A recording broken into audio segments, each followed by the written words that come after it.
গন্ধটা পাচ্ছিস তোরা? একেবারে মমো করছে চারপাশটা। মনে হচ্ছে আজ মোড়ল বাড়িতে ইলাহি কারবার চলছে। পাবো না আবার? আমার নাকি তোর মতো বোচা? কড়া করে ভাজা ইলিশ মাছের গন্ধ আসছে, সাথে ভাপা পিঠার মিষ্টি সুবাস। ওফ, জিভে তো একেবারে জল চলে এলো। শুধু ইলিশ আর পিঠা নয়, আমি তো মুগ ডাল আর গাওয়া ঘিয়ের গন্ধও পাচ্ছি। আজ রাতে তো মোড়ল বাড়িতেই আমাদের আসল দাওয়াত। গত 3 দিন ধরে শুধু শামুক আর গেরি গুগলি খেয়ে পেট চলছে আমার। আজ রাতে মোড়ল বাড়ির রান্নাঘরে গিয়ে পেট পুড়ে খাবো। এই শোন, তোরা কিন্তু বেশি লাফালাফি করবি না। আমি বড় বোন, যা করার আমি একাই করব। আজ রাতে মোড়ল বাড়ির রান্নাঘর একাই সাফ করে দেব আমি। তোরা দুজন এখানে ডালে বসে শুধু চেয়ে চেয়ে দেখিস। থাক থাক, আর বড়াই করতে হবে না। তোর যা বুদ্ধি, তুই গেলেই তো ধপাস করে পড়ে গিয়ে ধরা পড়বি। গত আমাবস্যায় কি করেছিলি মনে নেই? চুরি করতে গিয়ে হাড়িতে মাথা গলিয়ে আটকেছিলি। শেষে কুকুরের তাড়া খেয়ে হাড়ি মাথায় নিয়ে দৌড়াতে হয়েছিল তোকে। মুখ সামনে কথা বল মেজো, আমি হাড়িতে মাথা গলাইনি। হাড়িটা নিজেই আমার মাথায় লাফ দিয়ে উঠেছিল। তুই গেলে তো লোভ সামলাতে না পেরে ওখানেই সব খেয়ে আসবি। আমাদের জন্য একটা কাটাও আনবি না। তোরা দুজন গেলেই গন্ডগোল পাকাবি। সারাক্ষণ শুধু ঝগড়া আর ঝগড়া। আসল কাজটা তো আমিই পারি। চুপচাপ বসে থাক তোরা, যা করার আমিই করব। আমার মতো নিঃশব্দে কেউ হাঁটতে পারে না। তুই তো একটা পুচকে, তুই আনবি মোড়ল বাড়ির খাবার? তুই তো সেদিন একটা বিড়াল দেখেই ভয় পেয়ে গাছে উঠে পড়েছিলি। আমাকে পুচকে বলবি না। আমি চাইলে এক নিঃশ্বাসে পুরো মোড়ল বাড়ির রান্নাঘর তুলেই গাছে টেনে নিয়ে আসতে পারি। হয়েছে হয়েছে, তোদের দুজনের কারোরই যাওয়া দরকার নেই। আমি যাব, ব্যাস, কথা শেষ। না, আমি যাব। আমি যাব বলছি, তোরা গেলে সব নষ্ট হবে। ঠিক আছে, যেহেতু কেউ কাউকে ছাড় দিবি না, তাহলে এক কাজ হোক। আজ রাতে আমরা 3 জনই আলাদা আলাদা ভাবে মোড়ল বাড়ির রান্না করে ঢুকবো। কেউ কাউকে একটুও সাহায্য করব না। বেশ তো, কিন্তু শর্ত কি? শর্ত হলো, যে সবচেয়ে বেশি খাবার চুরি করে বটগাছে আনতে পারবে, আজ থেকে সেই হবে আমাদের 3 বোনের রানী। বাকি দুজন সব সময় তার কথা শুনবে। রাজি? 100 বার রাজি। রানী তো আমিই হব। তোরা দুজন আমার দাসী হওয়ার জন্য প্রস্তুত হ। সেটা রাতেই দেখা যাবে কার কত মুরদ। এখন চুপচাপ বসে প্রহর গুন, কখন রাত 12টা বাজবে। কখন আর কটা মাছ ভাজতে হবে?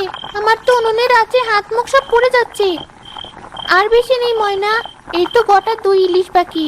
গিন্নিমা বলেছেন কড়া করে ভাজতে। আজ মোড়ল মশাইয়ের পছন্দের সব রান্না হচ্ছে।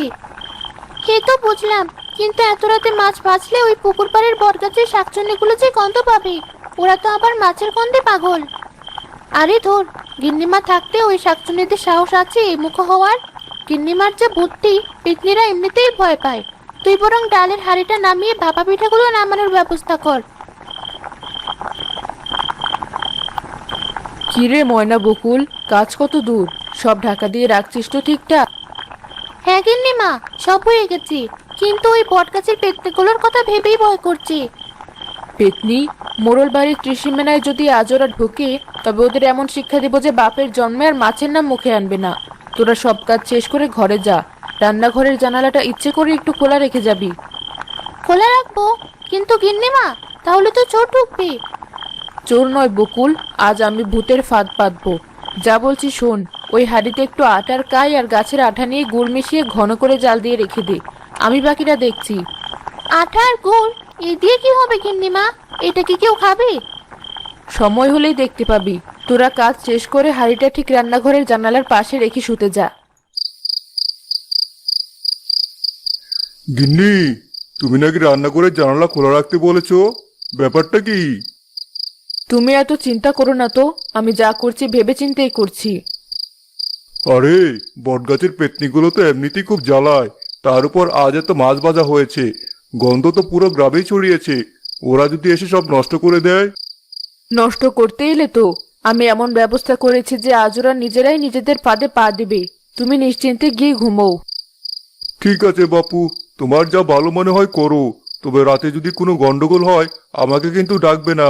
আমি চাদর মুড়ি দিয়ে ঘুমাবো। আচ্ছা, ডাকবো না, তুমি যাও এবার। রাত তো প্রায় 12টা ছুঁই ছুঁই, চারদিকে একদম কুটকুটে অন্ধকার। এবার বেরোনোর সময় হয়েছে। আমি তো তৈরি। এই দেখ, আমার সাথে একটা বড় থলিও নিয়েছি। 1 থলি ভাপা পিঠা আর ভাজা মাছ নিয়ে আসবো। থলি নিয়ে যাবি? ধরা পড়লে ওই থলি শুদ্ধ তোকে পিটিয়ে সোজা করবে মোড়ল বাড়ির লোকজন। আমি খালি হাতেই যাব, আর 2 হাতে দুটো হাড়ি নিয়ে চোখের পলকে হাওয়া হয়ে যাব। বেশি বকিস না, কেউ কারো রাস্তায় বাধা হবি না। মনে রাখিস, আজকের রাতের পর আমিই তোদের রানী। সেটা সময় বলবে। চল এবার এগোনো যাক, চুপি চুপি যাব, যেন গাছের পাতাও শব্দ না করে। অন্ধকারে কিচ্ছু দেখা যাচ্ছে না, এই জানালাটা তো খোলাই আছে, এখান দিয়েই ঢুকবো। ওরে বাবা, কে? তুই এখানে কি করছিস? তুই তো অন্য দিক দিয়ে ঢুকবে বলেছিলি। আমি আমার ইচ্ছে মতো ঢুকবো, তোর তাতে কি? তুই সর আমার সামনে থেকে। ওরে বাপরে, তোরা দুজন এখানে আগে থেকে দাঁড়িয়ে আছিস কেন? আমি তো ভাবলাম আমি আগে এসেছি।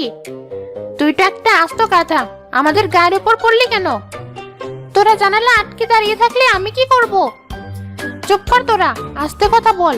মোড়ল বাড়ির সবাই ঘুমোচ্ছে, তোদের জ্ঞান জ্ঞানে আওয়াজে এখনই জেগে উঠবে সব। চল একটা একটা করে ভিতরে ঢুকি।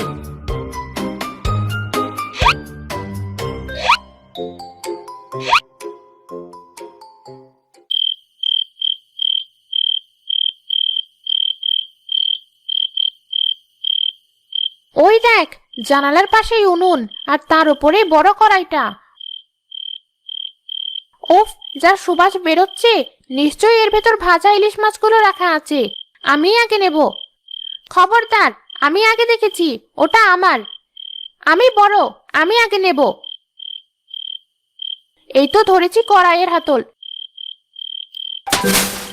ওরে বাবা, মরে গেলাম। কি হলো? এমন চেঁচিয়ে উঠলি কেন? কড়াইটা তো এখনো আগুনের মতো গরম, আমার হাতটা একদম পুরো কয়লা হয়ে গেল। যেমন তোর লোভ তেমন তোর শাস্তি। তোকে আগে বলেছিলাম না তোর বুদ্ধি হাঁটুতে? গরম কড়াই কেউ খালি হাতে ধরে? তুই হাসছিস? দাঁড়া, তোর মজা আমি বের করছি। আমাকে মারতে আসবে না বলছি। আরে, এই কিসের সাথে ধাক্কা খেলাম? সর্বনাশ করেছিস মেজো, গ্লাস ফেলে দিলি। এবার তো বাড়ির সবাই জেগে যাবে। কে কার চেয়ে বড় বোকা তার তো প্রমাণ হয়েই গেল। এখন পালাবে কোন দিক দিয়ে সেটা ভাব।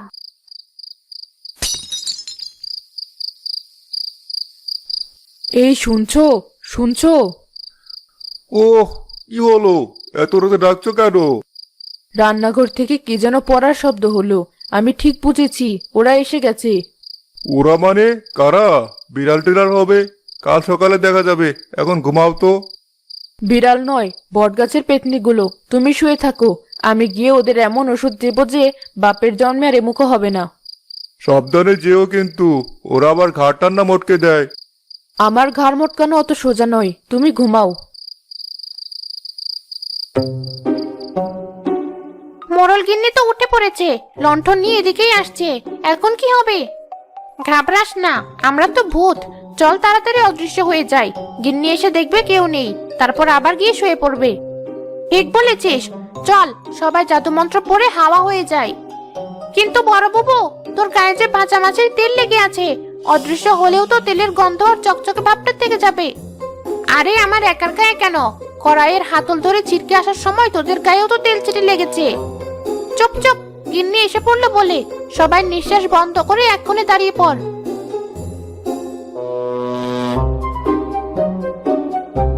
কে? বিড়াল তো দেখছি না, গ্লাসটা ভাঙলো কি? এই, একদম নড়বি না, গিন্নি কিন্তু এদিক ওদিক তাকাচ্ছে। ও মা, এ কি কাণ্ড! ঢাকনাটা নিচে পড়ে আছে কেন? আর বাতাসে এত কড়া মাছের গন্ধ কেন? ও, বুঝেছি, এ তো দেখছি আমাদের সেই পুকুর পাড়ের বটগাছের 3 শাকচুন্নির কাজ। হায় হায়, গিন্নি তো ধরে ফেলেছে। এখন কি হবে? চুপ থাক, দেখ কি করে গিন্নি। আহারে, বেচারা ভূতগুলো পেটে বড্ড খিদে নিয়ে এসেছে মনে হয়। কিন্তু ওরা তো জানে না এই কড়াইয়ের মাছগুলো সব বাসি। কালকের পচা মাছ আমি ফেলে দেব বলে আলাদা করে রেখেছিলাম। এগুলো খেয়ে বেচারা ভূতগুলোর নির্ঘাত পেটে অসুখ হবে, কাল সারাদিন পেট ব্যথায় ভুগবে। বাসি মাছ বলিস কি? তাহলে তো এগুলো খাওয়া ঠিক হবে না।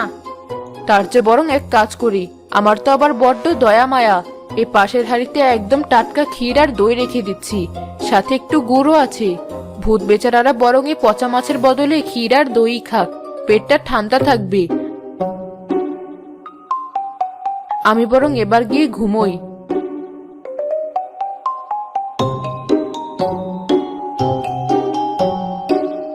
শুনেছিস তো না, মোরল গিন্নি তো ভারী দয়ালু মানুষ, আমাদের জন্য নিজে হাতে ক্ষীর আর দই রেখে গেল। আমার তো এখনই জিভ দিয়ে জল পড়ছে। পচা ইলিশ মাছের চেয়ে দই ক্ষীর অনেক ভালো। চল চল, তাড়াতাড়ি হাড়ির মুখ খোল। সর তোরা, আমি বড়, আমি আগে খাবো। না, আমি খাবো, আমি খাবো। ঠিক আছে, ঝগড়া করতে হবে না, হাড়ি বড় আছে। তিনজন একসাথে হাত ঢোকা, যে যত পারিস তুলে নে। আজ রাতে যে বেশি ক্ষীর খাবে সেই রানী।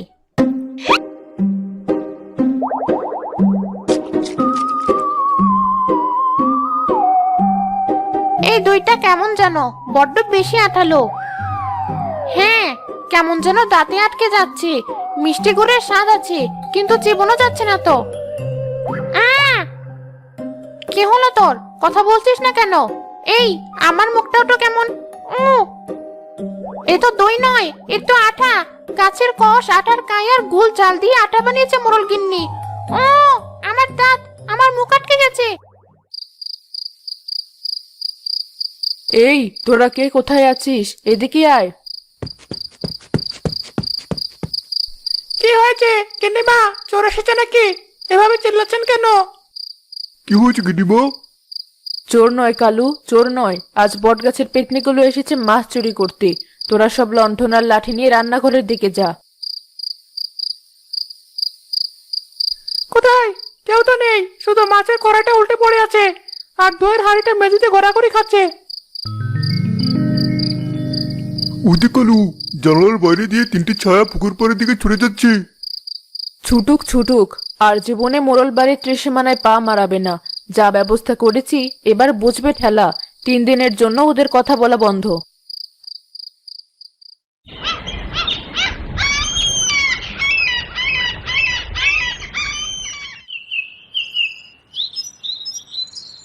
এই যে ফটিক, এদিকে আয়, দেখ কি কাণ্ড। কিরে কালু, এত সকালেই বটগাছের নিচে কি করছিস? দেখ না, কাছের গোড়ায় কেমন ভাজা ভাজা টুকরোগুলো পড়ে আছে। তাই তো, তার মানে কাল রাত্রে ওই ছায়াগুলো সত্যি সত্যি এই গাছেরই শাকচুনি ছিল। তবে আর আমি মিথ্যে বলি নাকি? তোরা তো ভাবিস আমি খামোখায় ভয় পাই। এবার দেখলি তো। গিন্নি, তুমি তো দেখছি আস্ত একটা ওঝা। ভূত তাড়ানোর এমন কায়দা তো আমি বাপের জন্মেও দেখিনি। কিন্তু গিন্নিমা, আপনি ওদের তাড়ালেন কি করে? মন্ত্র পড়তে হলো না, ধুলো পড়া দিতে হলো না। আরে রাখ তোর ওঝার মন্ত্র। শাকচুন্নিদের বুদ্ধি তো আসলে হাঁটুতে। ওদের সায়স্তা করতে একটু আঠাই যথেষ্ট। আঠা মানে? ওই যে আঠা আর গুড় আপনি আমাকে বানাতে বলেছিলেন?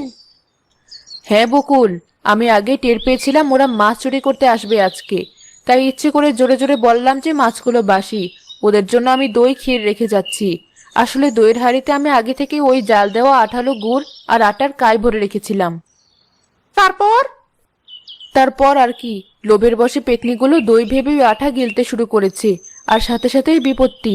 আঠার চোটে ওদের দাঁত আর মুখ এমন ভাবে আটকে গেছে যে না পারলো কথা বলতে, না পারলো জাদুমন্ত্র পড়ে হাওয়া হতে। ভয় পেয়ে শেষমেশ জানালা টপকে দৌড় দেয়। এবার গিন্নিমা, আপনার বুদ্ধি তারিফ করতে হয়।